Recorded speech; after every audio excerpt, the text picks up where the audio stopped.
Saludos en la paz del Señor. Hoy vamos a hablar sobre la voluntad de Dios.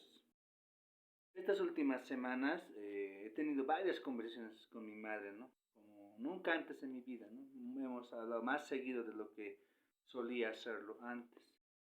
Entonces, en una de esas, ¿no? Yo siempre hablamos de dos temas seguidos, ¿no? O tres, siempre hablamos de eso seguido, ¿no? Entonces, y uno de los temas que hablamos seguido es de ir a la iglesia. Yo le digo, mami, vamos a la iglesia, congregate. Entonces, en una de esas veces que tanto yo le estaba hablando, ¿no? De ir, vamos a la iglesia, sí, a mi mamá, ella me dice algo interesante. Desde que era niña, desde que era niña, siempre han hablado de que Dios va a venir, que tal cosa va a pasar, y no ha pasado. Porque mi mamá se congregaba más antes a la iglesia, se congregaba cuando era cholita, cuando era jovencita, niña. Entonces, la cosa es que ahora, eso me dice ella, ¿no? Tanto me han predicado esas veces que Dios va a venir, tal cosa, y no llega, dice, ¿no? Y varios hermanos también deben decir eso, ¿no? Muchos que se han congregado, pucha, ¿no? Algunos deben decir, tanto me dicen que Cristo está viniendo, pero no está llegando. ¿Cuándo va a llegar? Hemos esperado mucho tiempo, dicen, ¿no?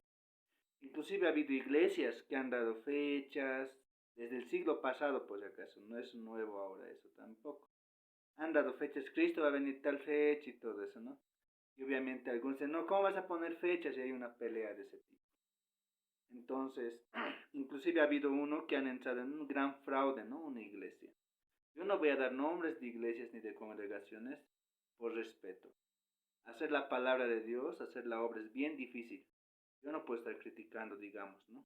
Claro, se puede decir, esas iglesias hacen tal cosa, pero no voy a mencionar yo nombres. Puedo mencionar falencias, pero no los nombres de esas iglesias. Volviendo a nuestro tema. Entonces, eh, dice así, ¿no? Han entrado en un gran fraude, luego han tratado de adaptar la palabra de Dios para que ese fraude se tape, por ejemplo. Eso hizo esa iglesia. Es muy conocida. Entonces, esa congregación hizo eso. Y ahora también siguen haciendo, ¿no? Desde que era niño igual, ¿no? Escuchaba, ¿no? En los años 2000, por ejemplo, donde decían, pucha, Dios está llegando, está viniendo pronto, prepárate, y muchas cosas se hablan, ¿no? Mucho tipo de profecía y todo eso. Yo también estaba en esa situación de mi mamá, ¿no? Con esas dudas diciendo, ya no, ahora, eso de la profecía parece que no da miedo, ¿no? Porque se va a acabar el mundo, todo medio que asusta. Entonces, una temporada yo me alejaba de esas cosas. Pese a que desde niño siempre he escuchado que Dios va a venir, en tal fecha va a llegar, pero ya llegando ya a la adolescencia más o menos, ya, entonces un poquito yo trataba de escapar, ¿no? Yo quería dentro de mí que el pastor no hable de esas cosas en la iglesia. Pero sin embargo, parte importante de la iglesia, el pilar fundamental es decir eso. Cristo está viniendo pronto y está llegando, ¿no? Entonces, no podemos nosotros, digamos, decir, ay, no, Dios no está viniendo, tanto predicamos. No, tu deber como hermano, un deber de cristiano es decir, anunciar la venida de Cristo, su segunda venida. ¿Ya? Ahora, se han colocado fechas y no ha venido Jesús. ¿Por qué será algún, no? Porque a veces la palabra, no a veces, la profecía cuadra. Cuando vos lees, por ejemplo, Daniel, Apocalipsis, Ezequiel, por ejemplo, esos libros, la palabra cuadra. Entonces, no hay, digamos, hay un invento, por así decirlo. Sin embargo, cuando ya tienen ese miedo, digamos, de que no se va a cumplir, adaptan la palabra, ahí sí hay los cambios. ¿Ya? Ahora, Dios puede venir cuando Él quiera, ¿ya? Y para eso vamos a leer este versículo. Job, capítulo 23, versículo 13. Pero si Él determina una cosa, ¿quién la hará cambiar? Su alma deseó e hizo. Voy a volver a repetir el pasaje bíblico. Job, capítulo 23, versículo 13. Pero si Él determina una cosa, ¿quién lo hará cambiar? Su alma deseó e hizo. Dios habla a sus siervos, ha dicho tal cosa así se va a hacer, pero Él decide tal vez no venir, ¿no?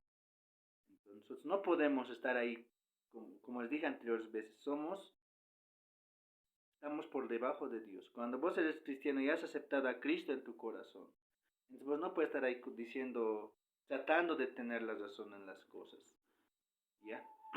Entonces, y si Dios decide venir ahora, lo va a hacer, porque Él ha decidido y lo va a hacer, ¿ya? Si va a venir dentro de 5 años, por ejemplo, por así decirlo, o 4, lo va a hacer. ¿Por qué? Porque Él lo ha decidido. Ahora, si tenía programado venir tal fecha y no lo ha hecho, es porque Él ha visto tal vez dar más oportunidad a las personas. Para entender esta situación, vámonos a Jonás, por ejemplo. En el caso de Jonás, él ha predicado, ¿no? Tenía que destruirse Nínive por las cosas que hicieron. Eso era el veredicto de Dios, ¿no? Ya, destruir Nínive. Sin embargo, al predicar Jonás, Nínive se ha arrepentido. O sea, totalmente han demostrado su arrepentimiento, han demostrado un cambio. Dios ha visto eso y ha decidido no castigar a Nínive. Es como un papá, pues, ¿no ve? Tu papá te ha dicho que te va a castigar, pero te has portado bien, has hecho bien las cosas, tu papá te va a perdonar, ¿sí o no? ¿No ve?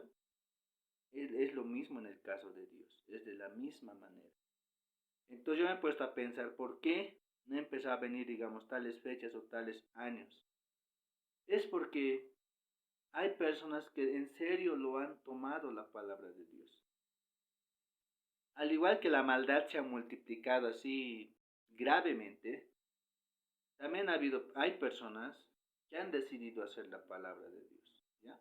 Hay personas que han decidido ayudar a otras personas, a hacer las cosas bien. O sea, esas prédicas que han hecho sus pastores han llegado a esas personas que hacen el bien. Esas personas se están esforzando, están haciendo todo el bien que pueden, no hay maldad en su corazón, ¿ya? Y por esas personas Dios pues nos puede estar dando tiempo. Ese pastor que ha predicado tantas campañas ha hecho, vos piensas que no ha llegado a alguien, obvio que ha llegado a una persona. Por más que esa persona no se congrega donde esa congregación, pero va a la iglesia, en modo silencioso trabaja, hace la obra, ¿ya? Por ahí un ejemplito les voy a dar. Eh, hace mucho tiempo, ¿no? Más o menos, yo he planeado, ¿no? Varios proyectos en mi vida. Entonces, estaba llevando la materia de proyectos también en la universidad. Entonces, entre uno de esos proyectos, yo decía, ¿cómo puedo luchar contra ese movimiento feminista, por así decirlo? ¿Cómo poder luchar contra el aborto? Porque si yo voy a atacar en las marchas, les voy a arrojar algo, voy a protestar, voy a hacer mi marketing como ellos hacen, yo les voy a hacer crecer más a ellos. ¿Ya? Entonces, de esa manera no puedo luchar, ¿no? ¿Cómo haría? Entonces, ahí se me ocurrió, por ejemplo, crear una fundación para apoyar a la vida, por ejemplo. Entonces, apoyar a la vida sin protestar, sin atacar a esas personas, sin decir, ay no, los que quieren abortar son malos, ¿no? Simplemente hacer acciones, cosa de que las personas se acerquen y decidan tener hijos. No abortar. Te has equivocado, pero asumir la responsabilidad. Entonces, de esa manera. Y yo sé que varias personas ya han ejecutado eso, lo hacen por detrás, nunca van a mostrar, porque dice eso también en la Biblia, ¿no ve? Lo que hace tu mano derecha, que no sepa la izquierda, algo así dice. O sea, que si yo he ayudado a alguien, no tengo por qué recordarme esa ayuda que ha hecho esa persona. No tengo por qué decir, ah, yo te he ayudado. No, yo he ayudado, listo. Mejor si no se han enterado de mi ayuda. Mejor si esa persona no se ha enterado quién le ha ayudado, de dónde viene la ayuda. De eso se trata ser cristiano. No es necesario estar ahí sacando cámaras, hemos hecho campaña. Puedes hacerlo, pero no, está bien. ¿Ya? Entonces, por eso, de hermano, si Dios tal vez no ha llegado en el momento que tenía que llegar, es porque ha habido personas, y hay personas que están haciendo su obra de verdad. Bendiciones y hasta el siguiente vídeo.